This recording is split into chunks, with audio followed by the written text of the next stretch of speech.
House. Do we agree? Right, Mr. Kraft? No place like the White House. Thank you very much for being here. Appreciate it.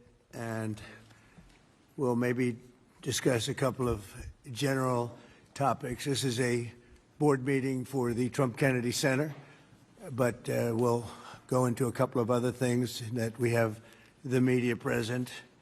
It's always present, unfortunately, constantly. And I'll say a few words about what's happening in the Middle East. And if you have a couple of questions, we'll do that, and then we'll get on with our board meeting. So thank you very much for being here. We have a wonderful group of very, very smart, talented patriots at this table. Our powerful military campaign to end the threats posed by the Iranian regime continued in full force over the past few days. They have been literally obliterated. The Air Force is gone. The Navy is gone. Many, many ships have been sunk. They're warfighting ships, but I guess they didn't know how to use them. And anti-aircraft is decimated, their radar is gone, and their leaders are gone. Other than that, they're doing quite well. They've been a terror for 47 years, and now I guess the world, through the United States, with the help of Israel, is doing what should have been done many years ago. Should have been done many years ago. Since the beginning of the conflict, we've struck more than 7,000 targets across Iran, and these have been mostly commercial and military targets. We've achieved a 90% reduction in their ballistic missile launches and a 95% reduction in drone attacks. The missiles are trickling in now at very low levels because they don't have too many missiles left. We've also attacked the manufacturing plants, where the places where they manufacture the missiles and the drones, and that's going on today. We just hit 3 of them today. And it's getting very hard for them to manufacture. More than 100 Iranian naval vessels have been sunk or destroyed over the last week and a half. That has to be some kind of a record. Additional strikes continue to launch from all directions every single hour. And as you know, we attacked Karg Island and knocked it literally, destroyed everything on the island except for the area where the oil is. I call it the pipes. We left the pipes. We didn't want to do that, but we will do that. We can do that on 5 minutes' notice. It'll be over. But for purposes of someday rebuilding that country, I guess we did the right thing. But it may not stay that way. Just one simple word, and the pipes will be gone too, but it'll take a long time to rebuild that. We are aggressively dismantling Iran's defense industrial base, and ability to rebuild its missiles and drone capability is getting down to close to zero. And we're hammering their capacity to threaten commercial shipping in the Strait of Hormuz, with more than 30 mine-laying ships destroyed. We hit, to the best of our knowledge, all of their mine-laying ships. Now they can put them on other types of ships, I guess, and drop them in. But we don't know that any have even been dropped in. We're not sure that any have been. That's a big negative for them if they do it. It's a form of suicide. But we don't know that they have dropped any in. But we've hit all 30 of their ships and destroyed them. They're all at the bottom of the sea. We strongly encourage other nations whose economies depend on the Strait far more than ours. You know, we get less than 1% of our oil from the Strait, and some countries get much more. Japan gets 95%. China gets 90%. Many of the Europeans get quite a bit. South Korea gets 35%. So we want them to come and help us with the Strait. We have it in very good shape. The countries, I said, we've already taken care of Iran, but now, because of the fact that literally a single terrorist can put something in the water or shoot something or shoot a missile, a small missile, and it's fairly close range because it is a tight area, and which is one of the reasons they've always used that as a weapon. Iran has always used that as an economic weapon, and it's not going to be able to be used very long. Numerous countries have told me they're on the way. Some are very enthusiastic about it, and some aren't. Some are countries that we've helped for many, many years. We've protected them from horrible outside sources, and they weren't that enthusiastic. And the level of enthusiasm matters to me. We have some countries where we have 45,000 soldiers, great soldiers, protecting them from harm's way. And we have done a great job. And when we want to know, do you have any minesweepers? Well, would rather not get involved, sir. I said, you mean for 40 years we're protecting you, and you don't want to get involved in something that is very minor? Very few shots going to be taken because they don't have many shots left. But they said, we'd rather not get involved. I just want the fake news media and everybody else to remember that was said, because I've been a big critic of all of the protecting of countries, because I know that we'll protect them, and if we ever needed help, they won't be there for us. I've just known that for a long period of time, just like I knew about the Strait, that it would be a weapon, which I predicted a long time ago. Predicted all of this stuff. You guys were very generous in that. I predicted all of it. I predicted Osama bin Laden would knock out the World Trade Center. I made that prediction a year before he did it. I said, you better get him. He's a bad guy. I watched him be interviewed one time, and I said, that's a bad guy. You better get him. 1 year before, exactly. I wrote it in a book. You can even check. About a year before the World Trade Center came down, President Clinton actually had a shot at him, and he didn't take it. Unfortunately, I'm not blaming him for that, but he didn't take it. And he ended up knocking down the World Trade Center, but I predicted that too. I predicted a lot of things. We strongly encourage other nations whose economies depend on the Strait for blood. I mean, these people literally need it. 95% of their energy or their oil comes out of the Strait, and they should be in here very happily helping us. And it's incredible. We have such great, we're #1 in oil by double now. We drill, baby, drill. We're double any other nation, and it's going to be soon triple any other nation. And that doesn't include Venezuela, who's been great. By the way, the relationship with Venezuela has been fantastic.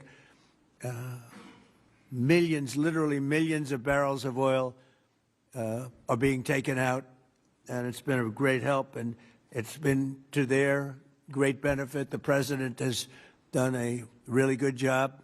We get along with him really well. But we've taken out millions of barrels of oil and brought to Houston and other places to the refineries. We have refineries set up specifically for that.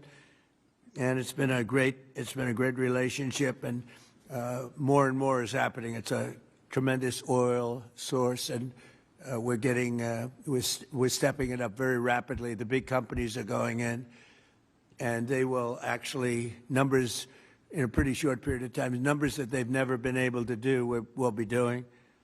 There's a lot of oil under that land. We strongly encourage the other nations to get involved with us, and get involved quickly and with great enthusiasm. I have that from a number of them, and I'd like to say their names, but frankly, I don't know if they would want me to or not, because maybe they don't want to be targeted. But I say, wouldn't matter if you're targeted or not, because this is a paper tiger that we're dealing with now. It wasn't a paper tiger 2 weeks ago. It's a paper tiger now. So now we're going to get down to the reason. We'll take a couple of questions in a moment, but we're going to get down to the reason we're here today. Actually, this was set up a long time ago. It's the Trump Kennedy Center. Over the past year, we've made incredible strides to restore the true purpose and prestige of this revered institution, Together, we're going to ensure it remains the finest performing arts facility of its kind anywhere in the world. And I don't know that it ever really reached that stage, but it will over a period of time. We're rebuilding it. It's in very, very bad condition. It's been it's been somewhat of a disaster, to be honest with you. It's been let go to hell. That's what they've done. They did a poor job. They spent money in the wrong places. They built some theaters underneath that nobody uses, little ones, tiny theaters that cost $300 million. And the money was spent incorrectly and wrong. We're dealing with some networks on the possibility of renting those little theaters. Nobody's going to use them. They want the big halls. The halls are going to be incredible. They're in bad shape, but when they're completed, the bones are potentially something that could be unbelievable. So I want to, before we begin, I want to thank Rick Grinnell. He's been a friend of mine for a long time. He's been unbelievable. He was the ambassador, as you know, to Germany. There was no happier woman in the world than Angela Merkel. Angela. She called me, "Thank you, sir, thank you." Although she liked Rick a lot, there was nobody happier that he was no longer going to be the ambassador to Germany. He was difficult for them. He was not your typical ambassador. He was the opposite. He would do what was best for the United States, not for Germany. And I want to tell you, he did a great job. So good that I put him in charge of a thing called intelligence. And something he didn't really want to do, but he did it, and he did it incredibly well. There were a lot of leakers. He found out the leakers. And when he didn't find out who the leaker was in a certain area, he fired everybody. And he went into one room where there was leaks coming out. These are long-term problems that these various places have had. And he said, "Who's the one that leaked this?" And they wouldn't admit it, so he fired the whole room. And he did a good job. I'll tell you, he was very good. And during this transition period, I asked Rick if he would run it, because we wanted to see. And if you remember when we first took it over, I didn't do it with enthusiasm. I did it because somebody had to do it, had to turn it around, because it was failing. It would have closed, and physically it would have almost fallen down. It was in very bad shape. The steel columns outside, as an example, were meant to be covered. You know, exposed steel is unusual to have in building. What I do best in life is build. I build buildings really well and under budget and ahead of schedule. That's what I do, unlike the Fed building, which is going to cost billions of dollars. It may never open. I mean, right now, we have a wonderful Kevin, a wonderful new head of the Fed coming in. I don't know if he'll ever be able to occupy this complex. It was destroyed by Jerome Too Late Powell. I call him too late because he's always too late with interest. Should cut interest rates. He should cut them right now. They should have a special meeting.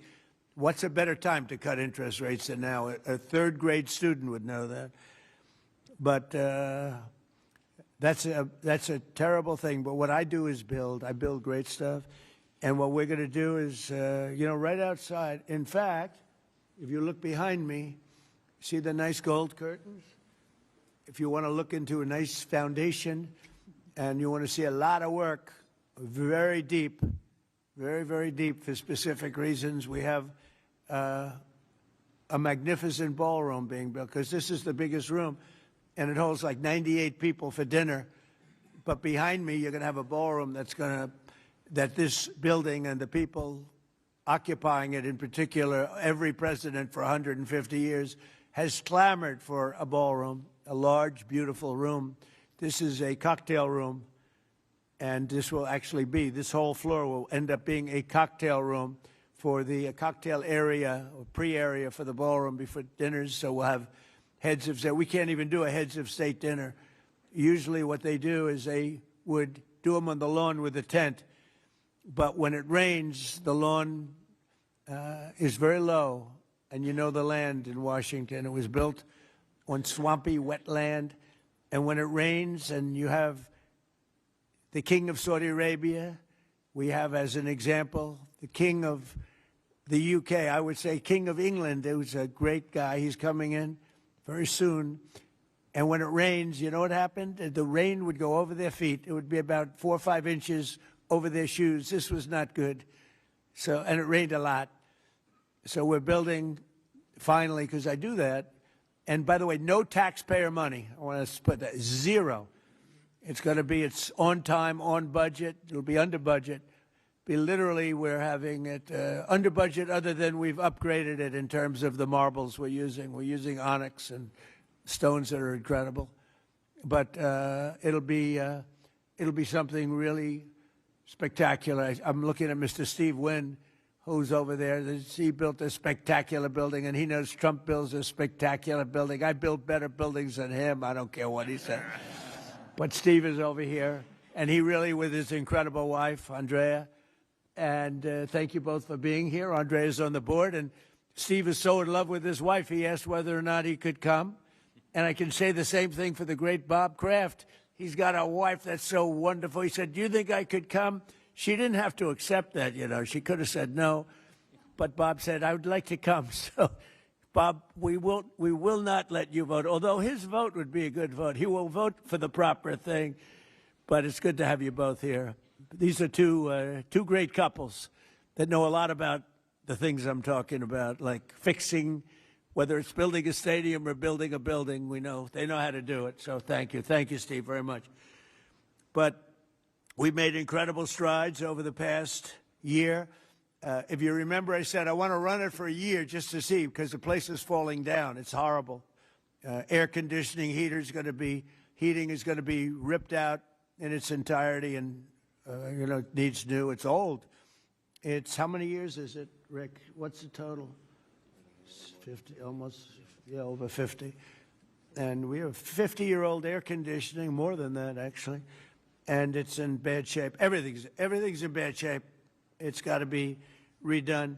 So I said, let's run it for a year just to see how it works. It's better than, you can't just go into something and try and figure it out. And we figured it out over the year. And you have to close it, putting new marbles in, beautiful, beautiful marbles. When you do marbles, you can't have people walking over the marble every night as it's drying and setting and going to a play. So we thought the best way, I mean, what I know best in the world is construction. The best way to do it is close it, do it properly, and reopen it, have a grand reopening. And when it's finished, it's going to be far better than it was when it was originally built. When it was originally built, it was good. It has one thing that's very good. It has great sound. I think there's a lot of luck in sound. You have some of the big opera houses. I don't want to get involved with saying which one, but in New York, as an example, where the acoustics were never good, and they've ripped it apart 4 times and rebuilt it, and it was never good. The good thing about the Kennedy Center, the acoustics are good, and they'll only be enhanced based on what we're doing. A lot of it has to do with the stones and the stones you use, the marbles you use, et cetera. Over the past year, we've made incredible strides to restore the true purpose and prestige that this building will soon gain, I think, at a higher level than it had before. Together, we're going to ensure it remains the finest and will become the finest performing arts facility anywhere in the world. It's got the location, and it will have the building. It's got good bones. It's got good structure. Again, they wanted to originally cover the exposed steel. It was painted a cheap gold, and we turned it into a very expensively painted white, very heavy coat of very powerful white paint meant for steel, exposed steel. A very different kind of paint, but it's almost like putting a stone over the top of it. And the color is white, shiny white, and it looks, a lot of people have commented, it looks so much better. Before they had the steel painted gold, and the gold was very cheap. There's actually never been a paint that's made that will look like gold. Steve will tell you that. You can't, you either gold leaf it or use real gold bullion, or you use a different color, Steve. Nobody's ever been able to make a gold paint that looks real. A little minor thing for the media. I'm sure you're thrilled with hearing that. But there's never been a paint. I said, someday I'm going to discover a paint where you don't have to actually use gold leaf. Gold leaf is a very, very big and expensive process, but it's a beautiful thing, but not when you use paint. So we got rid of the gold columns, which looked always terrible. They looked cheap and they looked fake, very much like the media, actually. And we took the columns and we painted them white. Before we painted them, Matt, very importantly, we structuralized them. We replaced bad steel that was very badly rusting. I mean, these are columns that are holding up a building, and we had to replace areas of columns that were actually rusted out because it was in very bad shape. It's not even describable how bad this building was, both inside and out. I want to thank Rick Grinnell, but you really did a great job, Rick, on this, and we appreciate it. I'm looking for your next venture, because he really was. He was. You know, there was a story he got fired. He didn't get fired. He was here for a short period of time, for a year, figuring it out with Matt and everybody else. And Matt now is going to take over, and he's a pro at construction, great at construction. And I think Matt would like to run the facility too. He's fallen in love with it, and I think he'd do a good job. But if I don't think he will do a good job, I'll say, Matt, you're fired. I'm getting somebody else. So you're under no pressure, Matt, okay? It's like Bob Kraft. If a football player doesn't perform well, typically you will fire him immediately, Bob. Do you ever let them stay around for 4 or 5 years if they're bad? Not too many times, right? So anyway, I learned from you. So I want to thank also Attorney General Pam Bondi, who's been fantastic. I don't know, is Pam here someplace? Oh, hello, Pam. Good. She's been great. And the Speaker of the House, he's got the easiest job of anybody in government. He's got a majority of 2. I don't like to say 1 because it varies, but between 1, 2, and 3. And I think you're the only man that's ever lived that's able to be very happy about it. In fact, when we get up to 3, you know, every once in a while we get up to 3. Actually, for a period of time, we had it up to 4, and then we had a death. And death is very bad when you're the Speaker and you have a majority of 2 or 3. But we had a death, and then we had another death, and we had some things, and but we're looking very strong. We had one man who was very ill. It looked like he wasn't going to make it. I don't know. I won't mention his name. Should I? Do other people know his name? Do you want to mention it? He'll be proud. Go ahead. Tell him the story. Okay. Well, thank you, Mr. President. Congressman Neil Dunn of Florida had some real health challenges, and it was very serious, and had a pretty grim diagnosis. And I mentioned it to the president, and I said, Congressman Dunn is a real champion and a patriot because he's still coming to work. And if others got this diagnosis, they would be apt to go home and retire. And what was the diagnosis? It was, I think it was a terminal diagnosis. He would be dead by June. Okay, that wasn't public, but yeah, okay, that's it was grim. That's what I was going to say. I don't think with a heart problem, by the way. This was a heart problem. So, the long story short, the president called him to encourage him and thank him, and they had a conversation. And the president mentioned in the course of the conversation, you know how to get my doctors involved, and they did. And within a number of hours, they took him to Walter Reed Emergency Surgery. The man has a new lease on life. He acts like he's 30 years younger, and he walked into the conference meeting, and we thought we'd seen a ghost. And I spoke with him over the weekend, and he's encouraged and thankful, and he thanks the president for his leadership and intervention. And thank you. Thank you. He actually called Mike. Mike called me, and he said, sir, we're up by 3, but we're going to lose 1 by June. I said, who? Neil Dunn. He's a great congressman. Incredible. He called to say that he was terminal, really bad heart. There's nothing they can do. I said, that's bad. Number 1, it was bad because I liked him. Number 2, it was bad because I needed his vote. But he really said, Mike, I'm going to last this out for the president and you, and however long I live, I mean, it looks like June is the time, but however long I live, I'm going to be voting for you. I mean, how many people are going to say that? Most of them are going to say, Mike, I'm retiring immediately. That's the end. He's an extraordinary man. But he didn't do that. It was really impressive. And then I realized I have doctors in the White House. The White House doctors are incredible. And And they've helped me with other people. They're helping me with people right now, people that are very sick or like they're miracle workers. And I said, I have to call them. And I called the two doctors. They're both great. And they immediately went over to see the congressman. And he was on the operating table like 2 hours later. Yeah. And it was a long operation. They gave him more stents and more everything that you could have. I think he's got everything that you could possibly have. And they called up. They said, sir, I think he'll be fine. I said, you got to be kidding. He said, I think he'll be fine. And Mike was telling me the story that the other day he came into a meeting for the first time in a long while. Go ahead.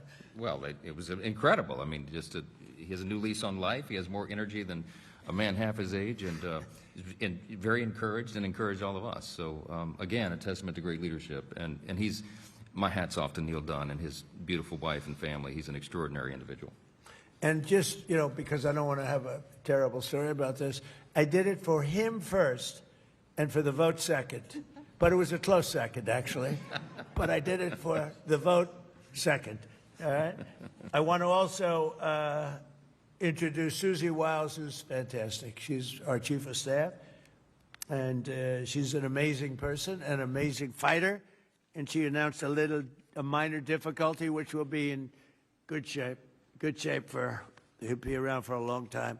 She had a diagnosis, you probably saw it. And she's going to take care of it immediately, as opposed to waiting. She said, let's do it now. I said, do it immediately. Because with that particular ailment, the faster the better. That's the only thing I know about it. The faster the better. She's going to do it immediately. So she just started, actually. And she's going to be in great shape. The prognosis there is excellent, beyond excellent. So, thank you, sir. But who needs it, right? That's right. Who needs it? So before we took over, just a year ago, the legendary, this wonderful place was on the verge of, literally on the verge of collapse, both from a financial standpoint, maybe more from a financial standpoint, but also from a physical standpoint. Necessary maintenance has been ignored. The programming was very woke and out of touch with reality. And we had an orchestra that lost like $18 million a year, and they subsidized it every year. I said, what kind of an orchestra loses 18? And I'm being nice when I say 18, it was much more. And I started looking at the programming. They had tremendous union difficulties, like 19 different unions, and driving everybody crazy. And I think the unions are going to be great. I've always gotten along with unions. As you know, I got great union support. But you had 19 unions. Every time somebody wanted to put on a play, they had to deal with 19 different groups of people. And it's they say it was like Broadway, but worse. And you don't get worse than Broadway when it comes to the unions. I've watched that for many years.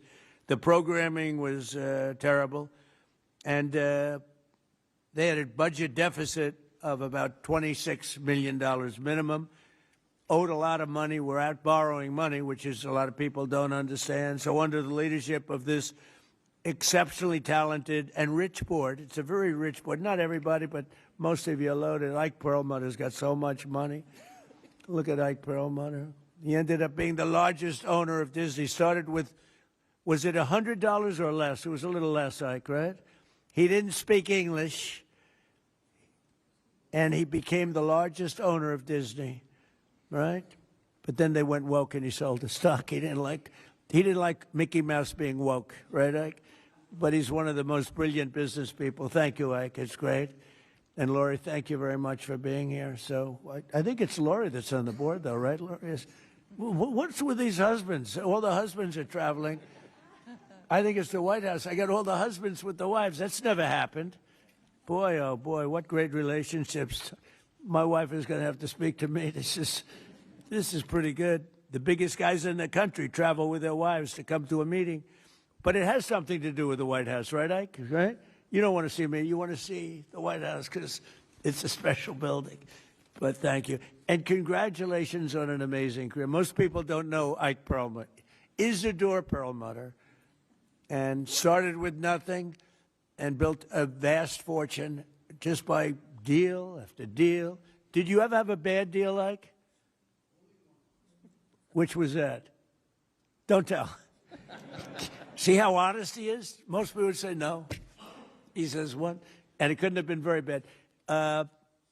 Great to have you. So under the leadership of this board, which is, as you see, incredible, we're achieving a very dramatic and quick turnaround. We got rid of all of the DEI. Some of the news media loves DEI, but we got rid of it. Maybe you're right. Brought back patriotic and family-friendly programming, and last year we raised over $130 million to keep this place going. Otherwise, it would have been closed. The building, let's call it the Kennedy Center from that time, was losing so much money it could not have stayed alive if we didn't come in as a group of people, and a lot of wealthy people that made a lot of contributions. So with the Trump Kennedy Center honors alone, we raised this year a record $23 million, which was double what they had ever done before, $23 million. There's still much to do. The previous management left us a facility in very bad condition. Abysmal is the word, and everything from busting pipes and leaks to serious electrical and structural problems. And some of it we fixed, but most of it we're saving for during the construction period because we'll do a much better job of it that way. Major renovations are required to keep the facility functional, and that'll start right after July 4th. We're going to have a little bit of a celebration, not a big deal, but a little bit of a celebration on July 4th. We'll have a little party, and then after that we close or we start construction. We're fully financed. As I announced in February, after a one-year review based on input from highly respected experts and subject to board approval today, we determined, it's a little late for the board because we've already announced it, but these are minor details, but I think everybody agrees. But subject to board approval, we determined that the fastest way to bring the Trump Kennedy Center to the highest level of success, beauty, and grandeur is to cease the entertainment operations for a 2-year period of time as we complete high-quality, really high-quality construction. We've already purchased seating, as an example. We've already purchased a lot of the marbles and some of the things that are hard to get. Getting quality marble is very hard. It takes a long time. It comes from areas where it takes a long time to mine, and we're getting some of the best things you can. The marble is going to be incredible. The seats that we have, the seating is the highest level. Everything is the highest level. So this temporary closure will enable us to complete the work much faster and of a much higher quality. As an example, it's hard to show Shakespeare when you don't have any seats. As the seats are being changed, it's not exactly a great experience for people. So the right way to do it is just close it and fix it and open it. We'll begin right after, as I said, July 4th celebration. And thanks to the great, big, beautiful bill, we are fully funded, ready to go. And we have tremendous amounts of money coming in from some people around the table, but also from people that are not here, but that have made very generous contributions toward the Trump Kennedy Center.